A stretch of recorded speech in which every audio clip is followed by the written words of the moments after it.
BNP যদি মুসলমান হয়, জামাত ইসলাম যদি মুসলমান হয়, জাতীয় পার্টি যদি মুসলমান হয়, এনসিপি যদি মুসলমান হয়, চরমোনাই যদি মুসলমান হয়, তাহলে আগামী সংসদ, আগামী পার্লামেন্ট কোরআন দিয়ে চলবে না কেন?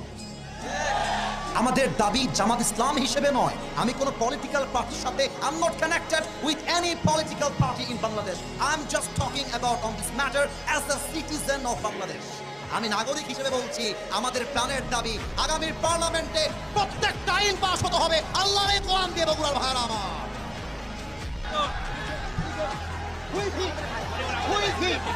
আমি কি কোনো দলের কথা বলেছি? আমি শুরু থেকে নিয়ে অবমাননা করেছি। ক্ষমা চাওয়া লাগবে, ক্ষমা চাওয়া লাগবে, ক্ষমা চাওয়া লাগবে এখানে।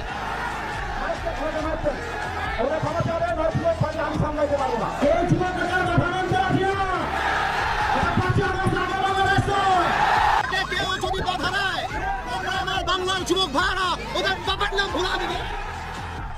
বাংলাদেশ চলবে আল্লাহ কোরআন দিয়ে।